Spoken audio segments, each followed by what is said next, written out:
Hello po sa inyong lahat mga ka-crypto. Ako po si Pinoy Crypto Trader at sa video na ito ay atin pong pag-uusapan ang aking technical analysis dito po kay Shiba Inu ngayon pong August 24 taong 2024. Pero quick update lamang po tayo rito kaya diretso na po tayo sa pagte-technical analysis sa kanyang daily chart time frame na ito.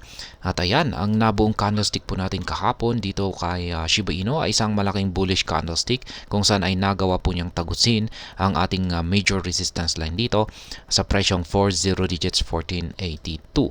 Kaya yan, na-trigger na rin yung nakaabang dyan na isang sell pending order natin or take profit natin. Kaya ayan, nagawa na naman po natin kumita dito kay SHIB. Ayan, pero bago po natin pag-usapan yan, ay ayan, technical analysis po muna natin kung ano ang magiging galaw ni Shiba Inu sa mga paparating na araw.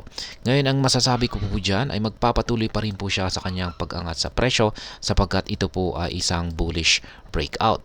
Yan, malamang ay makakaranas po siya ng bagyang retracement pero ito po ay magpapatuloy ulit sa kanyang pag-angat sa presyo. Sa tingin ko kung aangat siya, makakaranas siya ng retest dito sa kanyang binasag na major resistance line na ito. Pagkatapos ay masusundan po yan ng kanyang patuloy na pag-angat sa presyo.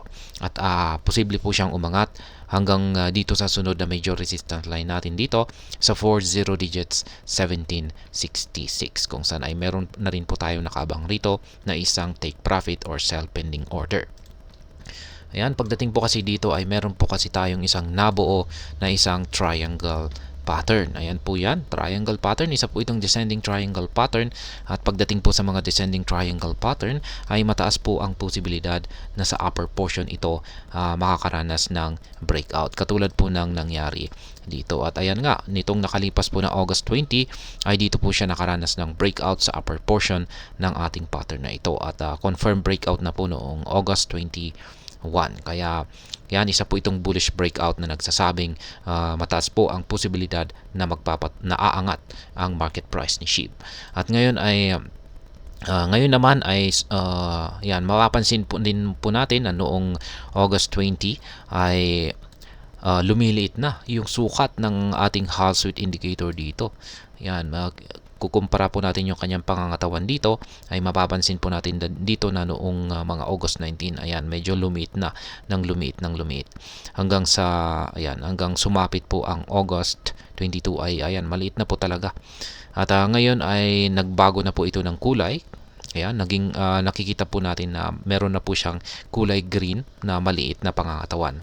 Sa mga hindi pa nakakaalam ay kung pag kulay red po yung kulay ng ating Hall Street indicator dito, ay ibig pong sabihin ay downtrend po ang kalagayan ni Shiba Inu or bearish momentum po ang kanyang kalagayan dito.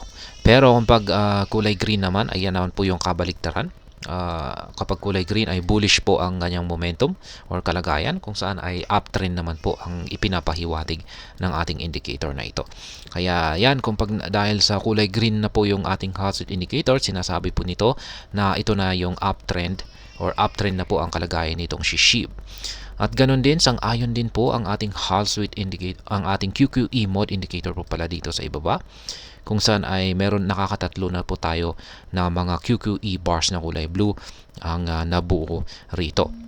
Kaya ito po yung gusto nating makita na mabubuo sa ating indicator dito na QQE bar formation, kung saan ay kulay blue na patuloy na lumalaki yung sukat nito. Kapag nagpatuloy po yan ay masasabi kong mataas po ang tsansa or posibilidad na magpapatuloy po sa pag-angat sa presyo sa mga paparating na araw itong si SHIB. Kaya dahil po sa dahil po sa malakas yung bullish signal natin sa ating mga indicators dito, yan, bullish breakout yung ating yan dito, bullish breakout po tayo dito.